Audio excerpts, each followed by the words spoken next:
Hello student, welcome back to our science class. In this video we will start a new chapter number 5, a clean world. Now in this chapter we will learn about recognize the elements that make our environment, describe the importance of our environment and identify the activities that have a harmful effect on the environment. Define pollution and learn about the different type of pollutions.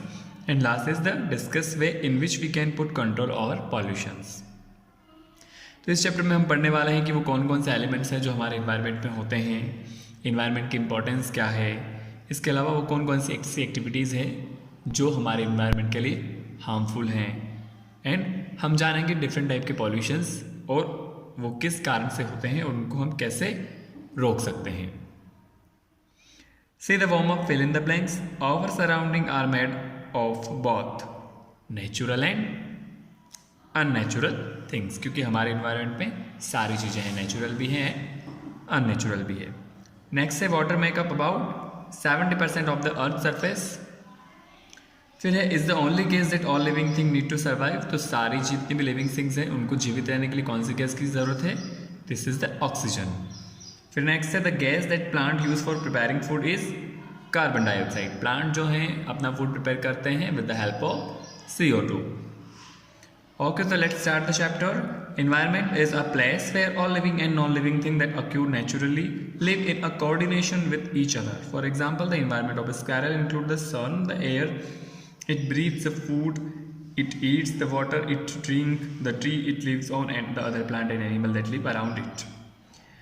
तो environment बेटा उसको बोलते हैं जितनी भी हमारे आसपास living things और नॉन लिविंग थिंग्स हैं उनसे मिल करके क्या बनता है? इन्वायरमेंट, जिसके अंदर नेचुरल सारी चीज़ें हैं जो सब आपस में एक दूसरे को कोऑर्डिनेट करते हुए रहते हैं.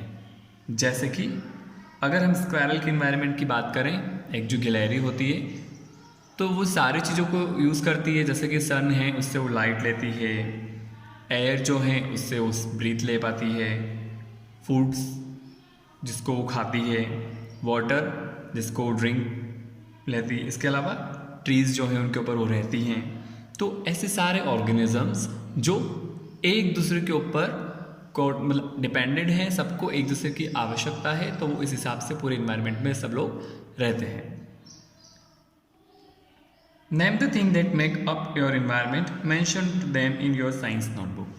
ओके, तो अभी आपको मैंने समझाया ना इन्वायरमेंट में कौन कौन सी चीज़ें होती हैं, वो सारी नॉन लिविंग थिंग्स और लिविंग थिंग्स जो परस्पर एक दूसरे से जुड़ी हुई हैं. तो अब आपको डिसाइड करना है कि आपके आसपास इन्वायरमेंट में कौन कौन सी ऐसी थिंग्स हैं जिनको आइडेंटिफाई करके आपको अपनी नोटबुक में लिखना है. Come to the next page. Our environment important. It means why is our environment important. क्यों है हमारे लिए इन्वायरमेंट ज़रूरी? The environment is important because everything the support the survival human being is dependent on it. Because क्योंकि जितनी भी survival living things हैं, हम जो ह्यूमन बींग्स जो हैं वो सब उसके ऊपर क्या है? डिपेंडेंट है, आश्रित हैं. जैसे हम हमारे फूड के लिए इन्वायरमेंट पे डिपेंडेंट है, हम जो सांस ले पा रहे हैं तो ऑक्सीजन के लिए हम इन्वायरमेंट पर डिपेंडेंट है. So we are slowly dependent on our environment for shelter, clothing and many more things. The food we eat comes from plant and animal. Milk, egg and meat are obtained from animal. जैसे कि जो खाना हम लोग खाते हैं वो हमें कहाँ से मिलता है? इन्वायरमेंट से मिलता है. इन्वायरमेंट में रहने वाले एनिमल्स, प्लांट्स जो हमें क्या देते हैं? हमारा food. Like we get fruit, vegetable, pulses and quills from the plants. Medicines are obtained from seeds, leaves and buds of some plant that have medical values. Paper obtained from trees is used for making books, newspaper and magazines. तो बहुत सारे ऐसे uses हैं जिनके लिए हम environment के ऊपर डिपेंडेंट है. जैसे कि प्लांट्स जो है हम लोगों को मेडिसिन भी देते हैं, उनसे हम पेपर बनाते हैं, मैगजीन्स बनाते हैं, और ऐसी बहुत सारी यूज़फुल चीज़ें जो है वो हमें इन्वायरमेंट से मिलती है. Animals also depend on their environment for shelter. Monkey lives on trees. Birds make nests on trees with leaves, twigs and sticks which they find in their environment. अब ह्यूमन बींग के साथ साथ में जो animals हैं, birds हैं, वो लोग भी इन्वायरमेंट के ऊपर डिपेंडेंट है, क्योंकि वो लोग भी जैसे प्लांट्स के ऊपर वो रहते हैं, ट्रीज़ के ऊपर उनके नेस्ट होते हैं, फिर उनको खाने के लिए भी इन्वायरमेंट से ही मिलता है जो भी चीज़ वो ऑब्टेन करते हैं. तो this is the why environment is very important for us. Should we care for our environment. तो अभी इन्वायरमेंट हमारे लिए बहुत इंपॉर्टेंट है, तो क्या ये ज़रूरी है कि हमें इन्वायरमेंट की केयर करनी चाहिए?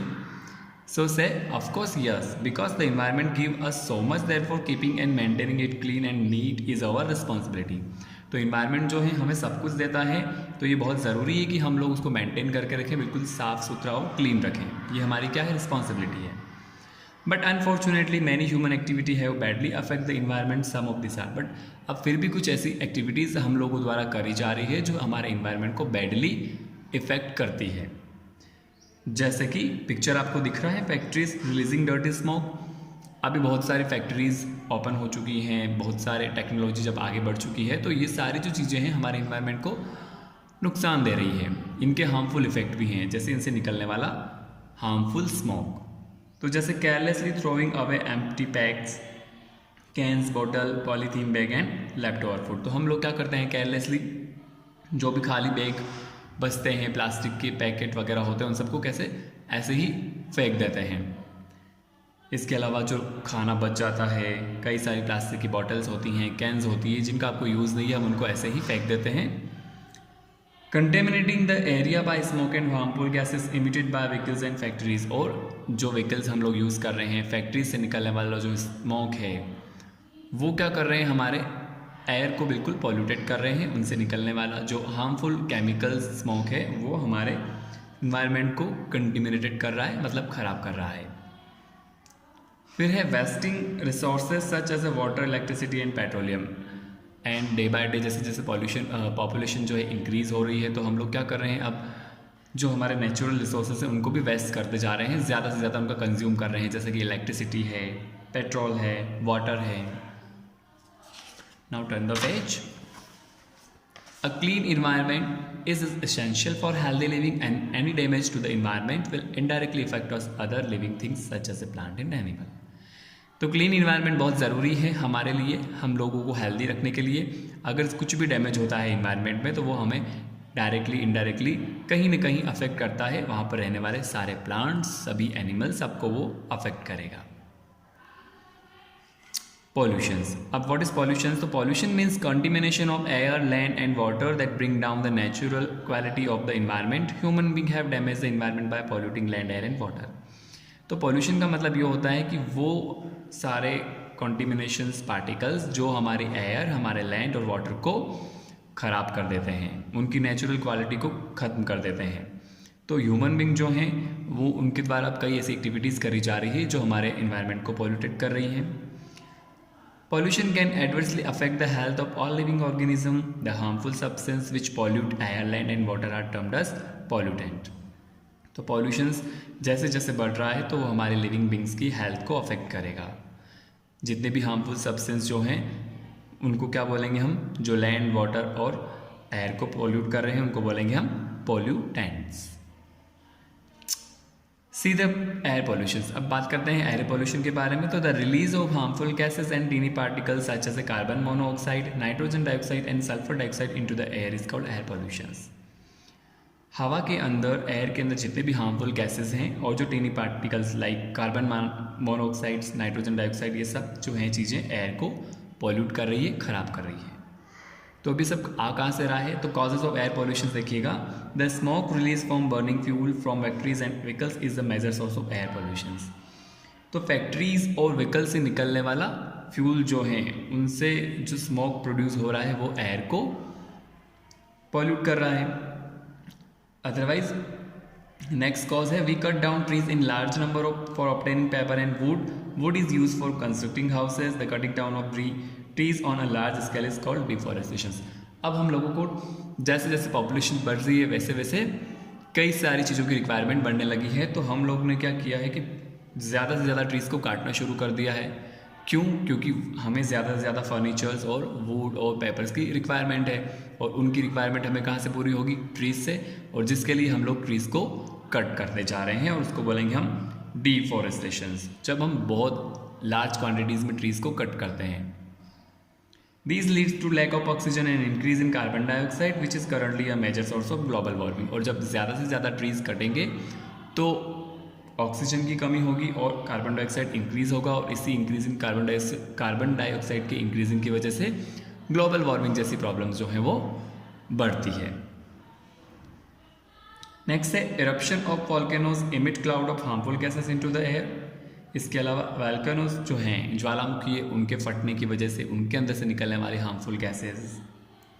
Burning of cracker during Diwali is another cause of air pollution. और फिर ऐसे कई सारे फेस्टिवल्स जैसे कि दिवाली हैं और कई सारे फंक्शंस, शादी वगैरह में लोग क्रैकर्स को बहुत ज़्यादा यूज़ करते हैं, तो उन पटाखों को फोड़ने की वजह से भी एयर में कई सारे हार्मफुल कंटेमिनेटेड पार्टिकल्स जो हैं वो चले जाते हैं, जो कि एयर को पॉल्यूट कर रहे हैं। Tobacco smoke release a wide range of harmful chemical in air and it is also a major cause of air pollution. इसके अलावा लोग जो स्मोकिंग वगैरह करते हैं टोबैको प्रोडक्ट का, वो लोग भी एयर को पॉल्यूटेड कर रहे हैं, क्योंकि उन सारे प्रोडक्ट से हार्मफुल स्मोक जो है वो प्रोड्यूस होता है। Effect of air pollution.